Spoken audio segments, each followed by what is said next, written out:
Buenos días, bienvenidos al octavo Foro Técnico en Sanidad Vegetal que organiza un año más, ya por octavo año consecutivo, el Servicio de Sanidad y Certificación Vegetal del Gobierno de Aragón dentro de la Dirección General de Calidad y Seguridad Alimentaria. Por cuestiones de agenda, Javier Rincón, consejero de Agricultura, Ganadería y Alimentación del Gobierno de Aragón, no puede estar como estaba previsto en la apertura de la jornada, debido a que hoy están llevando a cabo una sesión plenaria en las Cortes, pero si su comparecencia en la Cámara lo permite, está previsto que sea él quien clausure. Para inaugurar la jornada nos acompañan, bueno, primero el anfitrión, Raúl Compés, director del CIEAM, y está también con nosotros Jorge Badules, jefe de Servicio de Sanidad y Certificación Vegetal. Señor Compés, cuando quiera, bienvenida a esta que es su casa. Muchísimas gracias, Carlos. Pues les quiero dar la bienvenida en nombre de esta institución, la bienvenida también a Jorge, al jefe de servicio del Centro del Servicio de Sanidad y Certificación Vegetal. Para mí, les decía, es un honor, soy el director de este instituto, que saben que es el CIEAM, que es la sede del Centro Internacional de Altos Estudios Agronómicos en España, más conocido a veces aquí como Instituto Agronómico Mediterráneo de Zaragoza. Creo que ya nos conocen, algunos ya estuvieron el año pasado y creo que nos saludamos. Nosotros, para los que no nos conocen, somos una organización internacional. Está formada por 13 Estados miembros, Estados del Mediterráneo. Nos dedicamos a la cooperación agroalimentaria.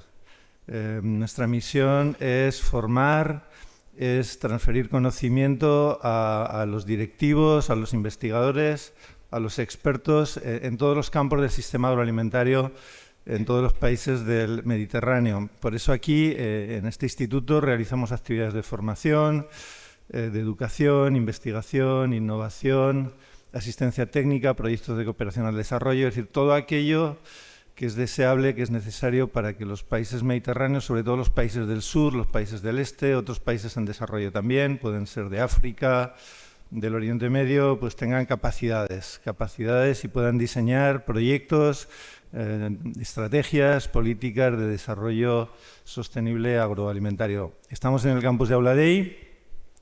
Somos la única organización internacional, compartimos espacio y algo más que espacio con 3 centros del CSIC y con 3 centros del Gobierno de Aragón, entre ellos el Centro del Servicio de Sanidad Vegetal y Certificación, y por tanto estamos siempre encantados de acogerles, de brindarles nuestros espacios y nuestras instalaciones para que se puedan reunir y realizar sus actividades, porque también muchos de los técnicos de estos centros del CSIC y del Gobierno de Aragón participan en nuestras actividades. Son investigadores, son expertos y colaboran activamente con nosotros.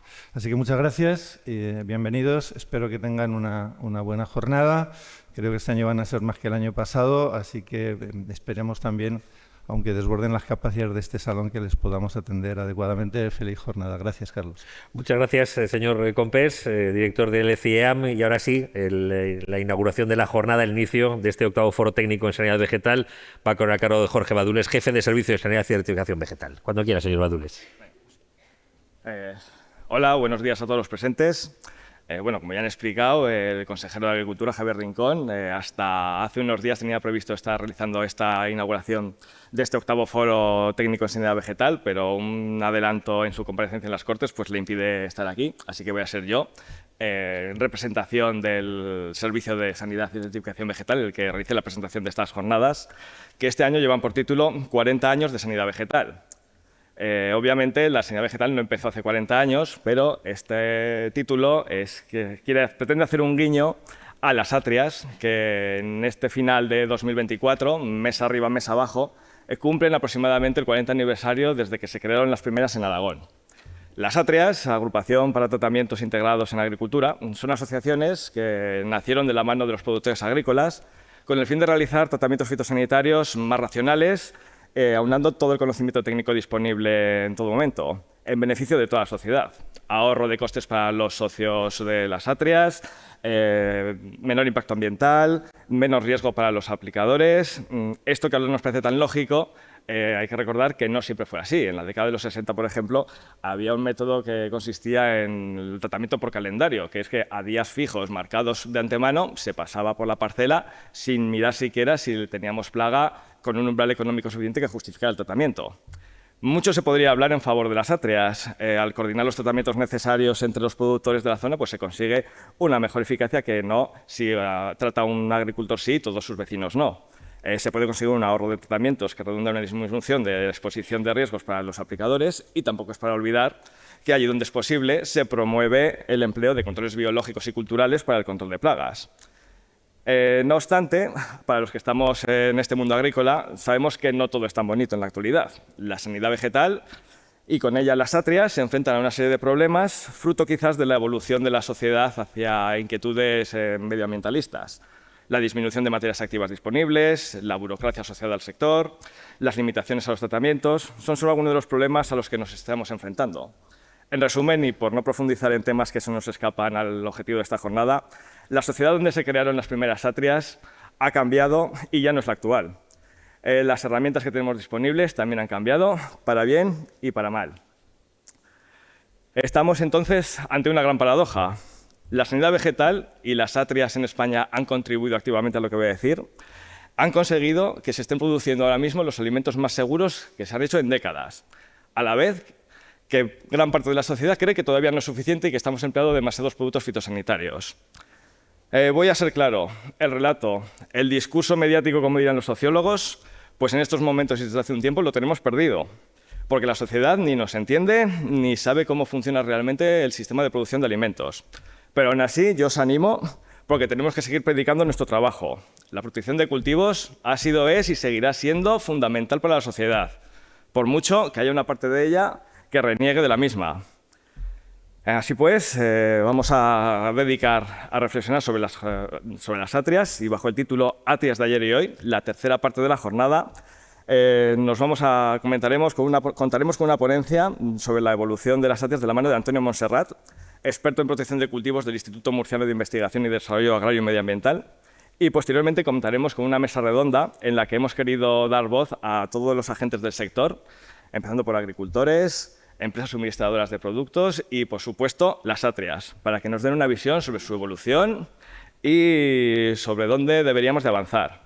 También vamos a presentar en esta jornada, por parte de Carlos Lozano, la aplicación Red Fara Info, que se ha promovido desde el Servicio de Sanidad Vegetal y que pretendemos que a partir de ahora sea una herramienta fácil y sencilla al alcance de todos los agricultores en su bolsillo, a través de su teléfono móvil, para el seguimiento de plagas y para la toma de decisiones. El resto de la jornada, la parte 1 y 2, van a ser también interesantes, pero desde otra perspectiva más técnica. Nos vamos a poner al día de las últimas novedades. En un primer bloque, tras mis palabras, nos va a hablar sobre Carlos Sánchez, especialista en plagas de frutales, nos va a hablar sobre las perspectivas del control biológico de trips. A continuación, Ana Isabel Marí, experta en malherbología, nos hablará de un tema también muy importante, la resistencia cada vez creciente a herbicidas de malas hierbas. Y cerrará el bloque Javier Nocito, que nos explicará diversas experiencias en el control de hongos en cereal de invierno. En cuanto a la segunda parte, serán expertos de fuera de Aragón los que nos realizarán sus interesantes ponencias. Albert Gallardo, del IRTA catalán, nos seguirá hablando de los trips en el Valle del Ebro, como complemento a la anterior exposición de Carol. Manuel Ruiz, del Laboratorio de Producción y Sanidad Vegetal de Mengíbar, Jaén, nos realizará una exposición sobre diferentes estrategias de control de la mosca del olivo, plaga que daña los frutos provocando tanto su caída como una disminución de la calidad del aceite o malogrando directamente la producción de aceituna de mesa. Y cerrará el bloque Jaime Nolasco, de la empresa agrovegetal del sur también, de Andalucía, dedicada, entre otras cosas, a la obtención de variedades de cereales, que nos dará una exposición sobre la importancia de la mejora genética en la lucha contra plagas, en este caso contra rollas del trigo. Finalmente, yo quiero dedicar unas palabras de agradecimiento, en primer lugar, a todo el personal del Servicio de Sanidad, que es el ente los que han organizado esta sala, pero también, por supuesto, agradecer a todos los ponentes y participantes que van a transmitirnos su información, van a realizar la labor pedagógica que van a realizar y por su disposición a venir a compartir con nosotros su conocimiento. También agradezco a patrocinadores y organismos que con su ayuda nos facilitan ciertos aspectos de la organización de estas jornadas, que sin ellos serían muy complicados de llevar a cabo. Y también agradezco, como no, a los asistentes vuestra presencia, porque estas jornadas se hacen para vosotros. y comprobar cómo se completa el aforo y que incluso cómo hay que cerrar inscripciones porque ya no hemos más localidades disponibles, pues nos anima a seguir organizando este tipo de eventos porque indica que hay interés.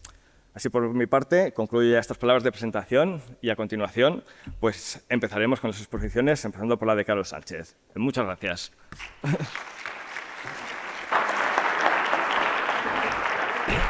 Gracias, señor Badules. Uno de los objetivos principales del Centro de Sanidad y Certificación Vegetal del Gobierno de Aragón es el de proporcionar a los agricultores y a los técnicos asesores información y soluciones para abordar precisamente esos problemas fitosanitarios que pueden surgir constantemente en el ámbito de la sanidad vegetal, sobre todo en estos momentos, además, en los que las soluciones químicas son escasas, cada vez van a ser más escasas y en la medida de lo posible es necesario poner en marcha ese tipo de herramientas alternativas. En esta línea, y como ha adelantado el señor Badules, se enmarcan estas primeras tres presentaciones. La primera de ellas lo que pretende es mostrar los resultados obtenidos en una experiencia que lo que pretendía es comprobar las posibilidades de esa lucha biológica contra trips en nectarina mediante la suelta de ácaros fitoseidos. Ustedes lo saben mejor que yo, se trata de una experiencia que puede abrir sin duda un camino en el control de esta plaga tan grave y de la que se va a hablar posteriormente también durante el transcurso de la mañana. De ello se va a encargar Carlos Sánchez. Ella trabaja en el Centro de Investigación y Tecnología Agroalimentaria bajo un acuerdo de colaboración técnico y económico con el Centro de Sanidad y Certificación Vegetal. Ella es ingeniera agrónoma, especialista en cultivos frutales, y el título de esta primera ponencia se llama Experiencia preliminar para el control biológico de trips. Carol, cuando quieras. Gracias, Carlos.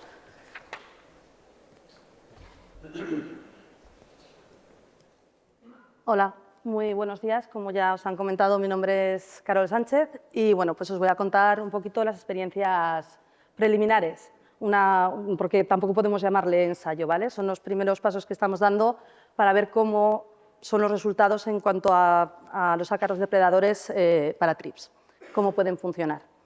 Entonces, bueno, tenemos que tener en cuenta lo principal, que esta plaga realmente es una plaga que, en cuanto al fruto, solamente afecta de manera visual. Es un daño estético, no es un daño como tal, que pueda malograr el fruto. Entonces, quizá con una educación a unos consumidores o a unas casas comerciales, a los mercados, quizá estas experiencias no tendrían que estar en marcha, ¿no? O quizá estarían en marcha para otros, para un daño en brote o para daños que pudieran poner en jaque a lo que es el cultivo. Pero solamente por el daño que producen en fruto estamos hablando que es un daño únicamente estético. Además, a esto se le une que los productos fitosanitarios que tenemos son muy poco eficaces para el control de trips y están apareciendo resistencias. Y encima, a todo esto, vemos que antiguamente pues, teníamos una serie de trips en el cultivo que conocíamos todos y que ahora están viniendo nuevas especies, ¿no? Luego comentaremos y además Albert después ampliará esta información. Entonces, bueno, el objetivo de este estudio, ¿cuál era? Pues no es otro que saber si los ácaros depredadores funcionan, son efectivos en el control de trips. Para ello, ¿qué hemos hecho? Bueno, pues hemos cogido una parcela en la Almunia de la especie de nectarina garcica, que está en un marco a 5 por 3,5 y con riego localizado. Y en esta parcela, en ese trocito que anteriormente hemos visto recuadrado en amarillo, hemos puesto este diseño experimental. ¿Esto qué es? Estas son las diferentes tesis que hemos llevado a cabo. Entonces, vemos que las verdes son en las que hemos empleado el fitoseido o el ácaro depredador Amblysseius swirsky. Las que están en azul son donde hemos utilizado otro tipo de ácaro, que es el mondorensis, Amblysseius mondorensis, y en la zona 3 es la zona testigo, en la cual no hemos hecho nada, no hemos hecho suelta de control biológico. Cada uno de los recuadros consta de 15 árboles, ¿de acuerdo? Y veréis que, bueno, dentro de esos 15 árboles, en todos ellos, se han soltado por árbol 4 sobres. 4 sobres. Estos sobres, 2 por una cara y 2 por otra, contienen en su interior 250 ácaros depredadores. Son unos sobres que son como pequeñas granjas en las que ellos se pueden refugiar, tienen alimento y luego pues, pueden ir saliendo al cultivo para poder hacer el control. El alimento que tienen, lógicamente, es limitado. Entonces, bueno, Cada árbol, más o menos, porque son árboles todavía no adultos, tiene 4 metros de copa. Y esto es importante, hay que decir que estos ácaros sobreviven por encima de 8 grados, con lo cual no hemos podido soltarlos en campo hasta el 8 de mayo, que fue el día, bueno, más o menos la temporada en la que ya confiamos y vimos que las temperaturas eran superiores a estos 8 grados.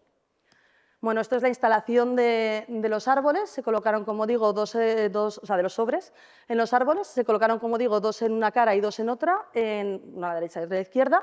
Los naranjas de la parte baja son Swirsky y los de la parte superior, aunque ahora los sobres no son así, porque en el momento en el que se hizo este ensayo, el Mondorensis todavía no se comercializaba y nos lo dieron con esa imagen. Ahora creo que son de color morado, pero bueno, difiere, pero da igual, son las 2 tesis. Y además de estos sobres, se colocaron para poder confirmar la existencia de TRIPS en la parcela, aunque ya lo sabíamos y aunque veréis que hemos hecho previamente un control para constatar esto, se pusieron 11 trampas cromáticas azules. Los días que se hicieron los controles, que ahora veréis, de TRIPS en las diferentes zonas de los árboles, también se llevaron las placas al laboratorio y allí se contaron la cantidad de TRIPS existentes en cada una de ellas. El día 13 de junio, aunque no fue la fecha de recogida de la nectarina garcica, que es con la que estamos trabajando, el agricultor decidió poner fin al ensayo, pues porque desgraciadamente los daños eran tales que bueno, no le podíamos asegurar que en la zona donde estaba el ensayo no tuviera más. Entonces, por las pérdidas económicas, él tuvo que dar finalización. Entonces, los datos, pues eso, hasta el 7 de junio es lo que tenemos. Vale, ¿qué es lo que hemos hecho? Lo que os comentaba. Previa a la instalación de los sobres, lo que hicimos fue un conteo preliminar de TRIPS para estar seguros de que en la zona había. Fue el 15 de abril y lo que hicimos fue, en el extremo apical de las hojas de los brotes, abrirlo y contabilizar en el interior la cantidad de TRIPS existentes. Allí indicamos Franklinia occidentalis y TRIPS fustipenis. En campo es muy difícil identificar solamente con una lupa y a simple vista qué tipo de TRIP es. Entonces, bueno, aunque vemos que el TRIPS fustipenis, como luego os comentará Albert, supongo que tiene diferente coloración en función de si es macho o es hembra, contabilizábamos TRIP negro y TRIP verde, ¿vale? Entonces, bueno, pues considerábamos que los TRIP verdes eran Franklinia y los TRIP negros fustipenis. Bueno, como os comento, abrimos los brotes terminales de 50 brotes de 6 árboles escogidos al azar. En cada árbol, 50 brotes. Y posteriormente a este control, como vimos que el porcentaje de ocupación era alto, era del 13,7 en el negro y de 7,33 en el de Franklinia, decidimos llevar a cabo el ensayo.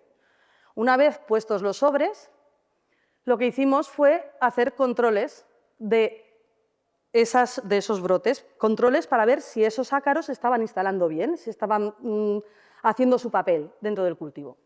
Entonces, ¿qué hicimos? Hicimos 2 controles, uno fue el 21 de mayo y el otro fue el 7 de junio, y en los 5 árboles centrales de cada uno de esos recuadros, de cada una de esas parcelas experimentales, lo que hicimos fue hacer los controles allí. Vale. Los controles se hicieron de diferente manera en una fecha y en otra. En la primera fecha, la que es el 21 de mayo, siempre hemos contabilizado 5 hojas. ¿Qué ocurre? Que en el 21 de mayo, como estaba más cerca de la instalación de los sobres, contabilizamos las hojas que estaban en las inmediaciones del sobre. De esas 5 hojas que contábamos en el mismo brote, 2 en las inmediaciones, otras 2 a 20 centímetros y una a 40 centímetros. En el control que hicimos el 7 de junio, posteriormente, como dimos por hecho que esos ácaros tenían que ir colonizando el brote, lo que hicimos fue hacer el control de 2 hojas a 20 centímetros, otras 2 a 40 y una a 50 centímetros. Entonces, bueno, pues esto se contabilizó siempre, ya os digo, en el mismo brote en el que estaba colocado el sobre. Y además, en el último conteo, en el conteo realizado el 7 de junio, dijimos, vamos a contabilizar, además de en el brote, escogidos al azar a ver cómo van los TRIPS existentes. Entonces se cogieron un control de TRIPS en el extremo en 30 brotes al azar de cada una de las tesis ensayadas. ¿Y qué resultados hemos obtenido con esto? Bueno, pues hemos visto que el porcentaje de ocupación de fitoseidos, como tanto en Amblyseus swirsky en rojo como en Mondorensis en verde, aumenta del 21 de mayo al 7 de junio. Bueno, va aumentando. Y además que el número de fitoseidos que podemos encontrar por hoja, como vemos, en los dos casos también aumenta. Aumenta tanto el swirsky como el Mondorensis. Parece ser que el swirsky un poquito más. Bueno, pues instalarse se instalan. Se instalan en el árbol. Bien. Y dijimos, vamos a ver qué vemos a las distancias que hemos hecho los conteos. Pues como podemos ver, el rojo es a 5 centímetros, el naranja es a 20, el verde a 40 y el azul a 50. En la primera parte, en el conteo del 21 de 5, vemos que bueno, están presentes en las tres distancias medidas. Pero es que luego, el 7 de junio, vemos que el porcentaje de ocupación aumenta. Si podéis, o si observáis, a los 20 centímetros hay un aumento y a los 40 el porcentaje de ocupación también aumenta. En el número de fitoseidos por hoja ocurre exactamente lo mismo. Si veis, hay un aumento bastante grande en cuanto a 20 centímetros y tanto en el porcentaje de ocupación como en el caso del número de fitoseidos por hoja, a 50 centímetros también encontramos individuos. ¿Esto qué nos lleva a decir? Pues nos lleva a decir que colonizan el árbol, se van moviendo, no se quedan únicamente en el mismo sitio, sino que en un primer lugar, como hemos visto antes, se instalan y encima van avanzando a lo largo del brote. Vale, estas dos gráficas indican en cada una de las tesis, o sea, en las hojas que controlábamos en el brote, dentro de las mismas hojas, a la vez que contábamos cantidad de ácaros swirsky y cantidad, bueno, en general, ¿no? Pero como eran por bloques, pues cada vez que contábamos, o sea, en los bloques de swirsky y en los bloques de Mondorensis, ¿no? Pero en cada una de las hojas en las que contábamos los Amblyseus, los ácaros depredadores, también contábamos cuántos trips verdes y cuántos trips negros teníamos. ¿Y qué vimos? Bueno, pues que en la tesis de swirsky, el trips fustipenis, como podéis ver, disminuye el porcentaje de ocupación y la Franklinella occidentalis también disminuye de la fecha de mayo hasta la fecha de junio. Sin embargo, en el caso de Mondorensis, esto no es así, sino que en el caso del trip negro se mantiene constante y en el caso de Franklinella incluso aumenta. Parece ser que el swirsky es más efectivo que el Mondorensis. Bueno, con las trampas azules lo que podemos observar era simplemente contabilizar a ver si había existencia porque había daño, se podía ver, pero es que además, bueno, pues contabilizando la cantidad de trips en esa parte de azul solamente contabilizamos media trampa, no la contabilizamos entera, solamente la mitad superior, y como podéis ver los números son altos y constatan la existencia de trips. Pasamos esto por un análisis estadístico y lo que pudimos ver es que sí que es cierto que ninguno de los controles nos daba diferencias estadísticas. ¿De acuerdo? Entonces, aunque a priori parece ser que puede haber una cierta diferencia de que swirsky se incorpore mejor que Mondorensis, estadísticamente esto no lo cumple, no hay diferencias significativas. Bueno, en conclusión, ¿qué podemos decir? Pues que conforme pasa el tiempo, se observa cómo los ácaros depredadores se instalan en el cultivo al apreciarse un aumento tanto en el porcentaje de ocupación como en el número de fitoseidos por hoja. Podemos decir también que el porcentaje de trips en las zonas en las que se observan ácaros depredadores es bajo, mientras que en los ápices de los brotes este porcentaje aumenta, siendo esta zona un lugar donde no se encuentran fitoseidos. En la tesis de swirsky, de Amblyseus swirsky, se puede observar una disminución en el porcentaje de ocupación de los trips conforme avanza el tiempo, pero no así en la tesis de Amblyseus mondorensis, en la que se mantienen constante e incluso aumentan. Debemos tener siempre claro que en esta valoración los porcentajes de ocupación son bajos, en ningún caso se supera el 5%. Y por último, podemos decir que la densidad de población de trips existentes en el ensayo es superior a la que pueden controlar la cantidad de fitoseidos instalados, ya que se aprecian daños en el cultivo, razón por la cual el agricultor tuvo que realizar un tratamiento contra ellos. Decir también que esto no solamente ha sido un trabajo mío, sino que hay que agradecer a todo del agricultor que nos deja la parcela, al técnico que nos la consigue, a Fernando, a Tatiana, a Laureano, a Javi, a Carlos, bueno, esto es un trabajo de mucha gente. Y bueno, seguiremos estudiando a ver cómo va. Muchísimas gracias.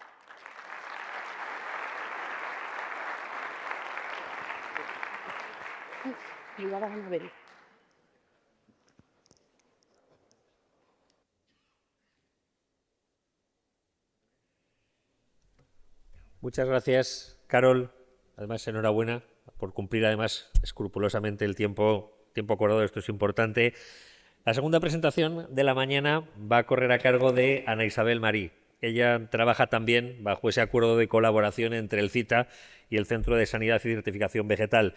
Es ingeniera técnica o agrícola y un puesto en el que es una gran especialista en la gestión integrada, sobre todo de la flora adventicia, y va a exponer esa casuística más relevante de las resistencias de algunas malas hierbas a los productos químicos en Aragón y algunas orientaciones también en las que están investigando y están trabajando para su mitigación.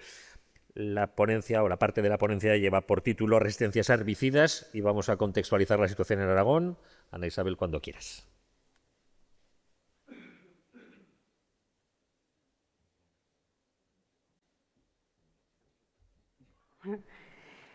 Mi tema de hoy es las resistencias a herbicidas. Hemos considerado elegir este tema porque creo que a nivel histórico en el control de malas hierbas, sobre todo en el tema químico, estamos en un punto de inflexión, ¿de acuerdo? Porque llevamos como muchos años con aplicaciones de herbicidas y estamos en un punto en el que hay muy pocas materias activas y hay muchos casos de resistencias, ¿de acuerdo? Entonces, por ello he considerado que este es un tema que vamos a hablar a nivel general y luego contaré un poquito los casos que hay en Aragón. Esta imagen es conocida por todos vosotros, en general se ve mucho en nuestro territorio. A la mayoría de la población le parece una imagen bonita, muchas fotografías, etc., pero a los que somos del sector, a los técnicos agricultores, realmente nos parece un problema muy serio de manejo, porque realmente en la mayoría de territorio que es secano pues tenemos pocas opciones de manejo de amapola, por ejemplo. O esta situación en la que vemos que esto es un campo de cereal con vallico, o se podría decir al revés, ¿no? Vallico con cereal. Y realmente algunas especies pensamos que no son muy competitivas, pero por ejemplo este es un caso en el que la planta es muy fina, regamos un porte bajo, pero realmente es muy competitiva y nos quita muchísima cosecha. Pero bueno, vamos a empezar un poco hablando de lo que es una resistencia, porque creo que hay que conocer unos conceptos para ayudarnos a conocer más o menos lo que puede pasar en nuestro campo, ¿de acuerdo? Para hablar de lo que es una resistencia, voy a empezar por lo que significa una especie sensible. Es decir, tenemos una planta que de manera natural muere con un herbicida, ¿de acuerdo? Aplicamos el herbicida, ese herbicida llega a ese punto de la reacción química, se adhiere a él y entonces la planta no muere porque no le hace ningún efecto a esa... Uy, perdón, aquí está puesto al revés. Luego tenemos la especie tolerante, es decir, una especie que aunque nosotros aplicamos un herbicida, nunca muere, debido a que el herbicida realmente no hace nada a esa composición química en esa planta. Es decir, este es el caso, por ejemplo, de cola de caballo o de malva, que realmente pueden hacerle algo, la hacen que sea más pequeñita, pero no llega a morir. Entonces, ese herbicida realmente nunca le ha hecho nada a esta especie de planta. Y por último, lo que sería una planta resistente, ¿de acuerdo? Que es que ha adquirido esa capacidad para ser resistente al herbicida. Es decir, en un principio moría, pero a base de seleccionar individuos que tienen esa modificación en su parte genética, pues ya no mueren. Y sobre todo lo importante es que es heredable, es decir, a partir de esa planta vamos a generar plantas con resistencia. ¿Pero qué tipos de resistencias tenemos? Es decir, ¿qué hace o cómo vemos que la planta es resistente? En este caso hay plantas, que es por donde se empieza normalmente, que tienen resistencia a un herbicida y a un modo de acción, ¿de acuerdo? Entonces, cambiamos de modo de acción, que es lo que se recomienda, y tenemos lo que se llama la resistencia cruzada, que tenemos aplicaciones de diferentes herbicidas del mismo modo de acción. Entonces, estas plantas empiezan a ser resistentes a un solo modo de acción, pero a diferentes herbicidas. Y pasamos a casos más complicados, como es el de Amaranthus palmeri, que lo veremos al final, en el que tenemos muchos modos de acción diferentes de varios herbicidas y en la planta se ha hecho resistente a todos ellos. Entonces, esta situación para un agricultor es muy complicada de gestionar. Pero realmente, ¿qué es lo que hace que la planta sea resistente? Es decir, ¿qué pasa dentro para que una planta consiga sobrevivir a la aplicación de un herbicida? Esos son los diferentes que llamamos mecanismos de resistencia, ¿de acuerdo? Hay dos grandes grupos, lo que la planta, digamos, consigue hacer para ser resistente. El primero se llama en la diana porque afecta realmente la planta a la parte donde el herbicida tiene como lugar objetivo de actuación, ¿de acuerdo? Entonces, esta diana, digamos, lo que hace la planta en este caso es alterarla o mutarla, es decir, el compuesto químico del herbicida llegaría a esa diana de esa reacción química a la que afecta, pero como lo ha cambiado, el herbicida no puede hacer efecto. Luego tenemos sobre la diana también la sobreexpresión, es decir, la planta es capaz de crear muchos componentes, más de los necesarios, para que cuando el herbicida afecte a la planta solo sea capaz de eliminar unos pocos de esos componentes y el resto siguen allí. Entonces la planta puede continuar, digamos, con su actividad normal. El segundo grupo, digamos, de actuaciones que tiene la planta es el de fuera de la diana, es decir, ni siquiera llega el producto químico a su destino final en la planta. El primer caso es la falta de penetración, por ejemplo, ceras o grosores de pared vegetal, lo que hace que el herbicida nunca llegue a penetrar en la planta. Otro caso es el de falta de movilidad. El herbicida penetra en la planta, pero se queda paralizado, no consigue llegar por los canales químicos a su final, ¿de acuerdo? Este caso es el de degradación de herbicidas, es el cual la planta recibe el herbicida, penetra dentro, pero es capaz de degradarlo en componentes que no le hacen nada, que son inocuos para ella. Y tenemos por último el secuestro, en el que la planta sí que recibe y absorbe el herbicida, pero lo lleva, por ejemplo, a vacuolas y allí lo deja y entonces nunca llega a su final y no hace efecto, ¿de acuerdo? Pues todos estos son los mecanismos por los que una planta puede generar resistencias. Y según lo que tengamos en la diana o fuera de la diana, hay que conocerlo para saber cómo actuar, ¿de acuerdo? ¿Y por qué seleccionamos en nuestros campos esas plantas resistentes? O lo que sería al revés, ¿no? ¿Cómo podemos evitar seleccionar esas resistencias? Lo primero de todo, lo más importante, que en muchos casos no se sabe, es qué especies tenemos que sean las problemáticas, es decir, cuál es la que más nos interesa que tenemos que manejar en nuestro campo. Y los tres, como digamos, pilares básicos porque los herbicidas funcionen en base a esos tres es si una planta es anual o perenne, porque cambia muchísimo la gestión de una a otra, la familia botánica a la que pertenecen, ya sabéis lo típico de herbicidas de hoja ancha, hoja estrecha, es lo básico, entre otras, y luego el género. Si llegamos a especie, bien, pero hay veces en las que no es necesario llegar a la especie. ¿Y por qué? Porque hay muchas plantas que tienen una elevada producción de semilla, por ejemplo, en estos casos son donde más facilidad hay de que haya uno de esos individuos con resistencia y porque además la alta diversidad genética favorece las resistencias. Es decir, si tenemos una planta, que en este caso que es la reproducción sexual por semillas, o dioica, vamos a tener muchísima más diversidad genética y más probabilidad de tener una planta resistente. Otro de los temas que hay que tener en cuenta a la hora para evitar resistencias es conocer el control químico. Realmente, en general, no sabemos lo que estamos aplicando y siempre se insiste en que tenemos que conocer los herbicidas. Principalmente, los modos de acción. Tenemos que saber qué grupo de herbicidas tenemos y dónde pertenece para poder intentar, cuando se pueda, rotar de modo de acción, ¿de acuerdo? Entonces, esta información la intentamos publicar para que tengáis ese acceso y poder elegir cuando lo haya un cambio.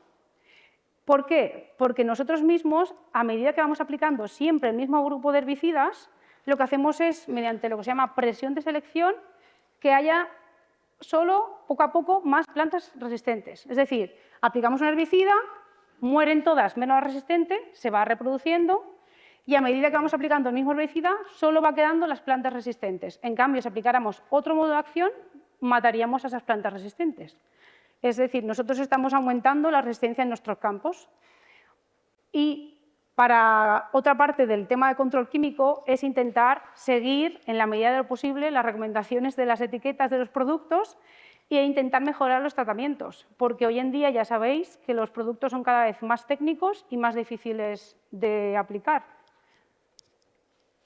Un aspecto importante que vemos que en las consultas pasa es que no se conoce el historial de las parcelas, en muchos casos porque se rota o simplemente porque no nos fijamos en ello, y esto nos va a ayudar a ver qué productos hemos utilizado antes para cambiar ese modo de acción, ¿de acuerdo? Y no es rotar de etiqueta, ni de nombre, ni de precio, que eso a veces se considera que es eso, pero no lo es, ¿de acuerdo? Es la composición y el modo de acción de los herbicidas.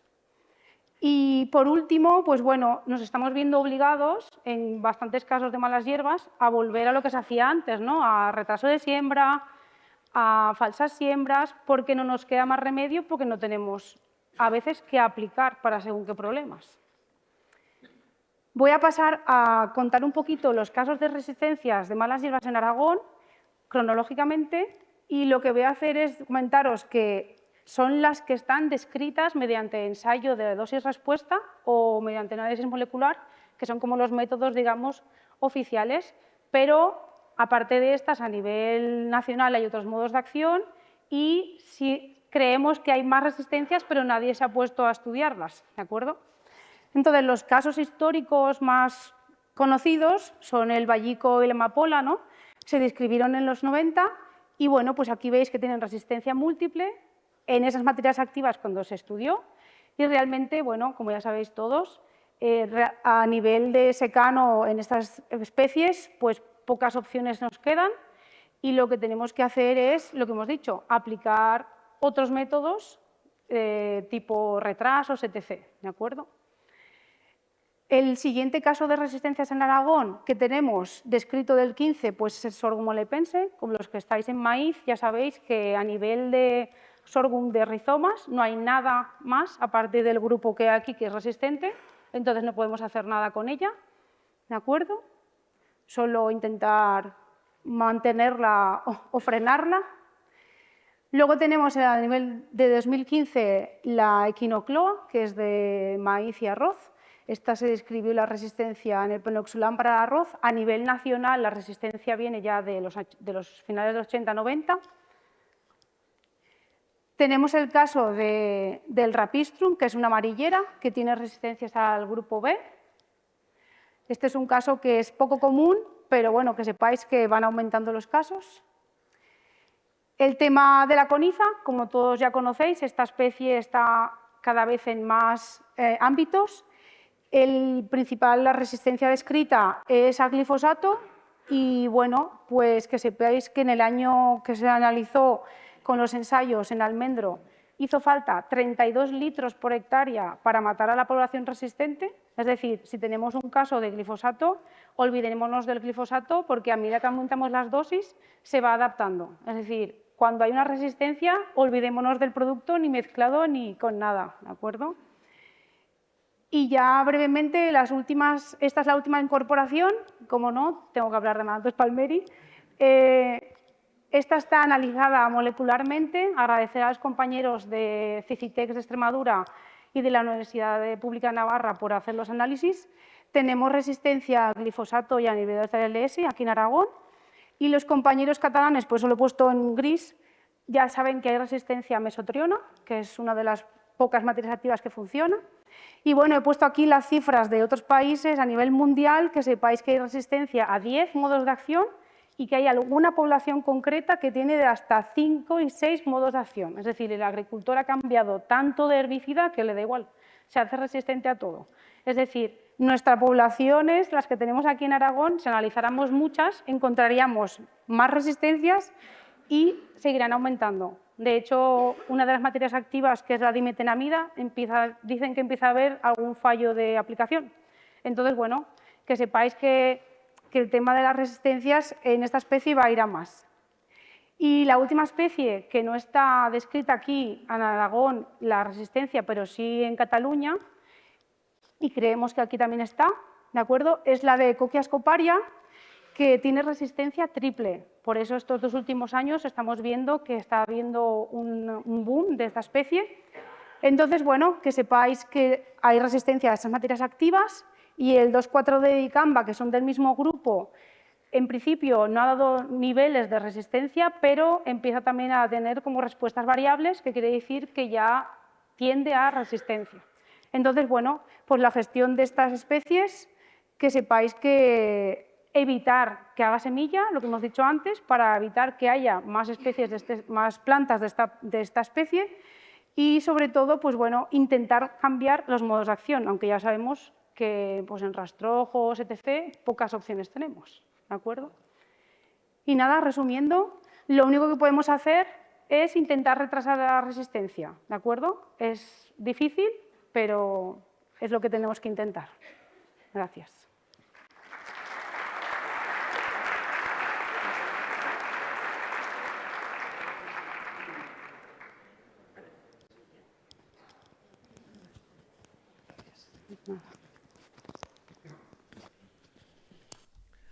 Gracias, Ana Isabel. Bueno, pues para concluir la primera parte de la jornada va a ser Javier Nocito, que al igual que sus dos compañeras que le han precedido en esta primera parte de esta jornada, también trabaja al amparo de ese acuerdo de colaboración entre el CITA y el Centro de Sanidad y Certificación Vegetal.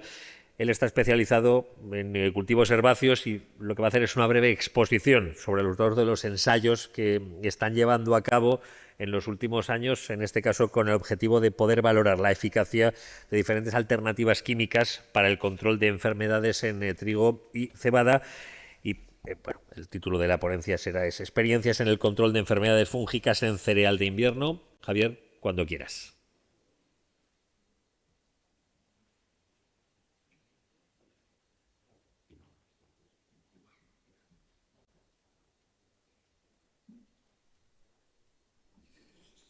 Vale, bueno, muy buenos días. Bueno, como bien ha dicho Carlos, voy a exponer unos pequeños ensayos sobre experiencias para el control de enfermedades fúngicas en cereal de invierno.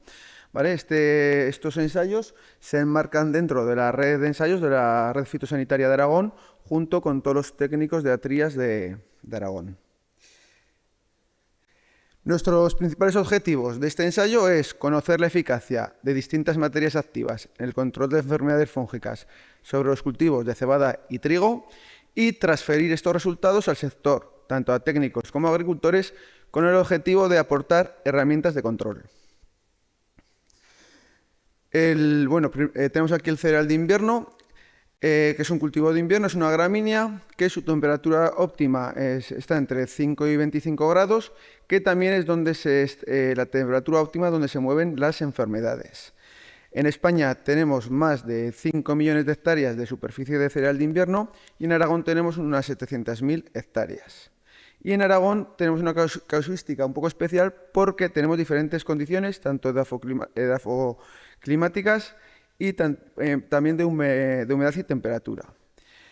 ¿Qué es lo que estamos teniendo últimamente? Pues estamos teniendo inviernos un poco más moderados y primaveras más cálidas, que lo que hacen es favorecer a las enfermedades. Aquí tenemos una serie de plagas y enfermedades que afectan a los cereales de invierno y nosotros lo que nos vamos a centrar es en las enfermedades de tallo y hojas, las que tenemos aquí abajo para su control. Aquí tenemos una breve descripción de cada enfermedad que afecta a nuestros cultivos y las que estamos estudiando. Más tarde Jaime nos expondrá más en profundidad estas enfermedades, pero bueno, pues conocerlas un poco. Aquí tenemos las dos que afectan más a cebada, tanto el Rhynchosporium como el Mintosporium, y aquí tenemos fotografías de lo que es la incidencia en hoja, ¿vale? Tanto de Rhynchos como de el Mintos. Se mueven en temperaturas en torno a los 20 grados y con humedad relativa alta, que es lo que estamos teniendo en final de invierno y en primavera. Y en el trigo lo que más se afecta en estos momentos en Aragón son las rollas, tanto parda como amarilla. La roya amarilla, la lineal, es la que teníamos hasta ahora, históricamente, y la roya parda es la que en los últimos años estamos también encontrando en según qué zonas de Aragón. ¿Por qué es importante controlar todas estas plagas? porque afectan a nuestro grano y pueden tener unas pérdidas en el rendimiento de hasta el 40% en la producción. ¿Qué medidas tenemos para controlar todo esto?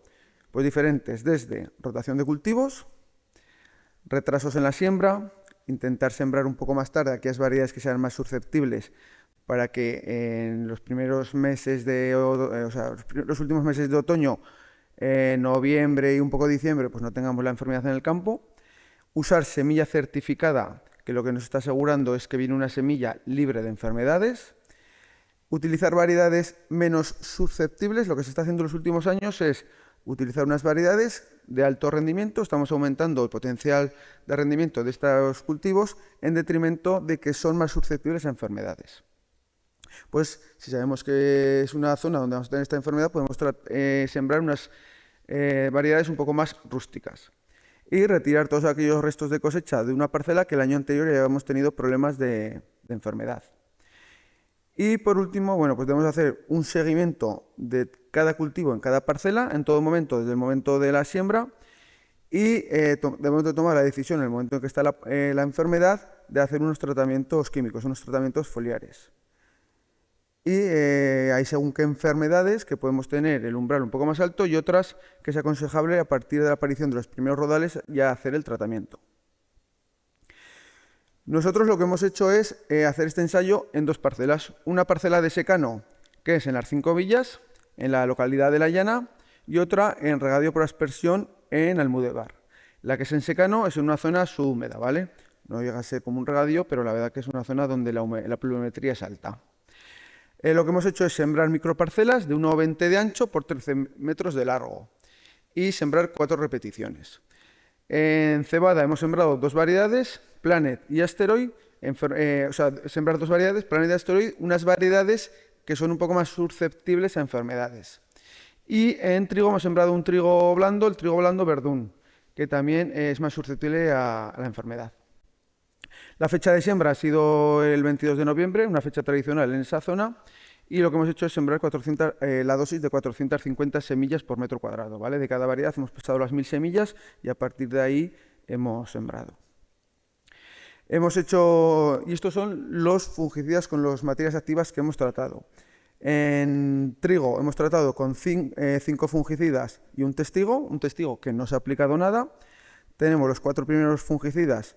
Aquí tenemos las materias activas, que son fungicidas de última generación, los últimos que han salido al mercado en los últimos años, incluso alguno del año pasado.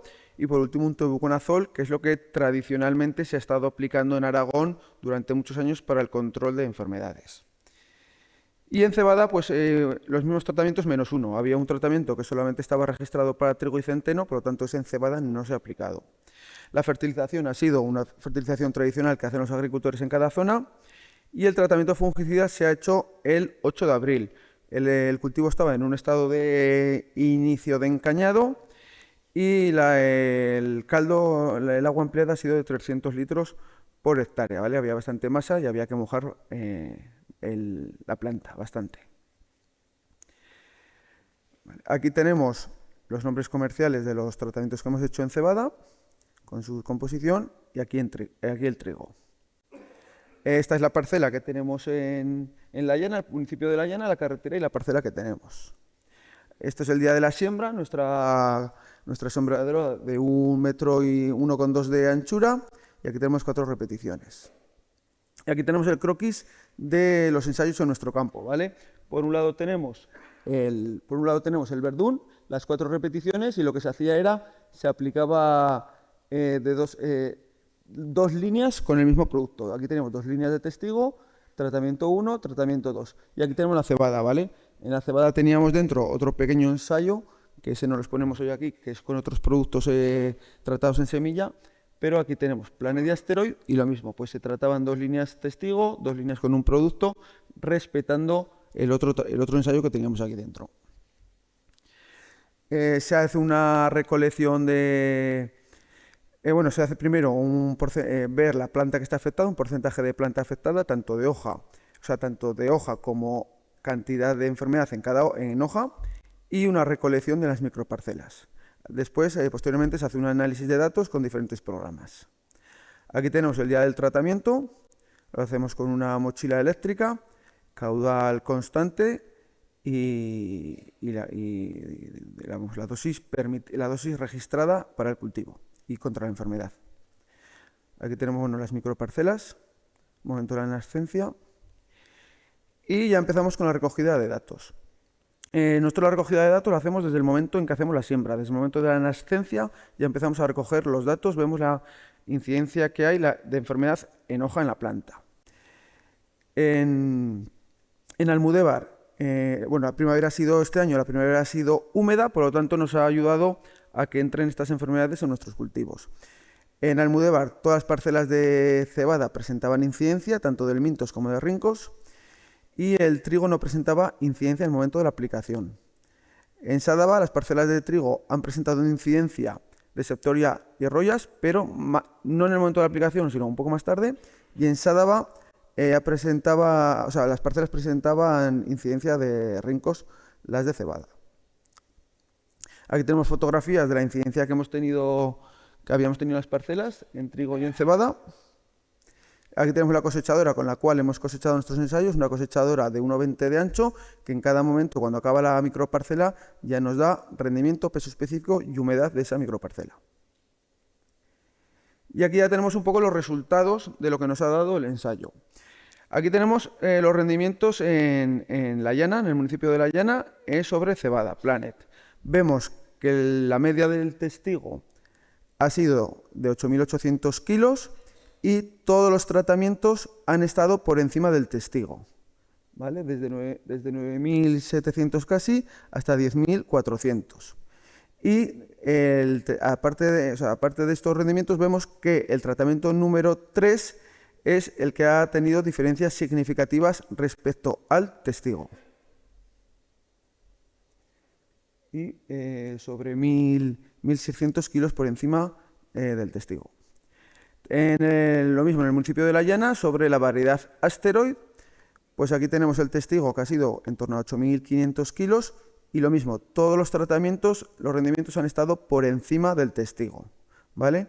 Y igualmente el tratamiento número 3, lo tenéis aquí, es el que mayor rendimiento ha obtenido y es el que tiene diferencias significativas respecto al testigo. En La Llana, el ensayo sobre trigo con trigo verdún, pues aquí tenemos el testigo que está en torno a 6.800 kilos y lo mismo, todos los tratamientos han estado, los rendimientos por encima del testigo. Y el tratamiento 1, el tratamiento 2, 3 y 4 han marcado diferencias significativas respecto al testigo. Y el tratamiento número 5, que si recordáis es el tebuconazol al 43%, esa formulación lo que hace, hemos escogido esa formulación porque lo que hace es tener menos incidencia sobre nuestro cultivo cuando las temperaturas son altas. Entonces, el tratamiento con tebuconazol, el número 5, ha tenido también rendimientos mayores, pero no ha marcado diferencias significativas. Y aquí tenemos en Almudévar. En Almudévar recordamos que es una parcela de riego por aspersión.